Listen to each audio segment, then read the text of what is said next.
माही सिंह और आप देख रहे हैं नेक्स्ट 9 न्यूज। मनीष सिसोदिया को लेकर लगातार खबरें आ रही हैं और ये कहा जा रहा था कि मनीष सिसोदिया को इस बार यानी 5 अगस्त को उनको बड़ी राहत मिलने की उम्मीद है, लेकिन सुप्रीम कोर्ट से फिर उनको झटका लग जाता है। ऐसे में 16 महीने से जेल में बंद मनीष सिसोदिया लगातार बाहर आने की जद्दोजहद करते हुए नजर आ रहे हैं, लेकिन किसी भी तरीके की कोई राहत नहीं मिल पा रही है। आपको बता दें, अभिषेक मनु सिंह भी बार बार ये कोर्ट में कहते हुए नजर आए कि मैं नहीं चाहता कि मनीष सिसोदिया को जो है डिफॉल्ट बेल मिले, मैं चाहता हूं कि उनको परमानेंट बेल मिल जाए, क्योंकि उनके खिलाफ कोई भी सबूत नहीं है, कोई भी ऐसे रिकवरी नहीं हुई है, ना कोई व्हाट्सएप चैट है, ना कोई वॉइस मैसेज है। तो किसके बिना पर अरविंद केजरीवाल हो या मनीष सिसोदिया हो, दोनों को गिरफ्तार किया गया है।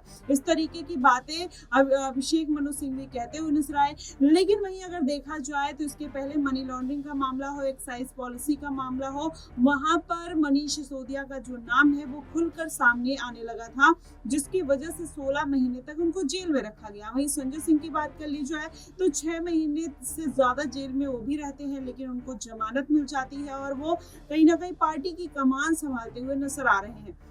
वही देखा जाए, मनीष सिसोदिया लगातार ये बात कहते हुए नजर आ रहे थे कि उनको बस कोर्ट बेल दे दे और फिर वो कोर्ट की सभी शर्तों को मानने के लिए तैयार हैं। वहीं अगर देखा जाए तो ईडी सीबीआई का कहना है कि अगर मनीष सिसोदिया एक बड़े पद पर हैं, उनका एक धाक है पार्टी में, अगर वो बाहर आते हैं तो जाहिर तौर पर वो सबूतों के साथ छेड़छाड़ कर सकते हैं। इसकी वजह से उनको बेल नहीं दिया जाना चाहिए। लेकिन अगर देखा जाए पूरा समीकरण तो कहीं ना कहीं मनीष सिसोदिया जिस तरीके से फंसे हुए हैं केस में, अब ऐसे में ईडी सीबीआई के मामले में अगर उनको राहत नहीं मिलती है तो जाहिर तौर पर उनकी मुश्किलें और बढ़ जाएंगी और जो उनकी सजा है वो बढ़ती ही जाएगी। 16 से 17 महीने हो गए हैं। इसके बाद अगर मनीष सिसोदिया जेल में रहते हैं तो कहीं ना कहीं आम आदमी पार्टी के ऊपर खतरा मंडरा सकता है। जी आपको बता दें, 2025 में विधानसभा चुनाव है। ऐसे में मनीष सिसोदिया, अरविंद केजरीवाल का जेल में रहना कहीं ना कहीं इस बात की तरफ संकेत देता है कि इस बार के विधानसभा चुनाव में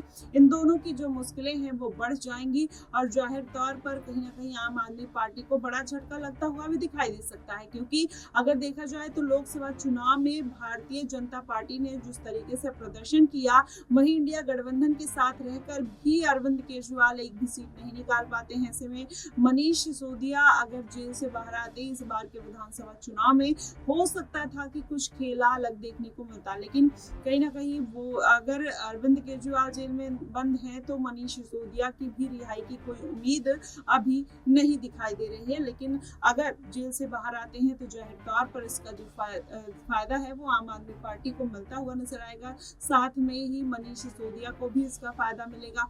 लेकिन अभी जो समीकरण और हालात बनते हुए दिखाई दे रहे हैं उसमें अरविंद केजरीवाल के भी किसी भी तरीके की बाहर आने की उम्मीद नहीं जताई जा रही है। ऐसे में कल कोर्ट में सुनवाई है, देखना यही होगा कि ईडी के मामले में केजरीवाल को अंतरिम जमानत तो मिल गई है, लेकिन सीबीआई के मामले में अभी शिकंजा कसता हुआ जा रहा है। लगातार नए नए सबूत पेश किए जा रहे हैं ये सीबीआई की तरफ से। वहीं देखा जाए तो सीबीआई ये भी कहते हुए नजर आई है कि इनके तमाम ऐसे चैट मिले हैं जिसमें ये कहते हैं कि 40 करोड़ का जो मामला था उसमें वो कहते हुए नजर आते हैं कि आप पैसों की चिंता मत करिए, बस चुनाव लड़िए, मैं सब कुछ देख लूंगा। तो इस तरीके के प्रूफ्स मिलना कहीं ना कहीं इस बात की तरफ संकेत दिलाते हैं कि मनीष सिसोदिया की तरह भी अरविंद केजरीवाल को जेल में रहना पड़ सकता है। अगर ऐसा हुआ तो जाहिर तौर पर इस विधानसभा चुनाव में कहीं ना कहीं भारतीय जनता पार्टी को तो फायदा मिलेगा, लेकिन आम आदमी पार्टी को बड़ा झटका लग सकता है। फिलहाल आपको क्या कुछ लगता है कि इस बार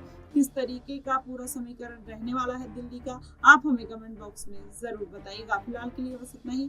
देश और दुनिया की तमाम खबरों के लिए हमारे साथ बने रहिएगा नेक्स्ट 9 न्यूज पर।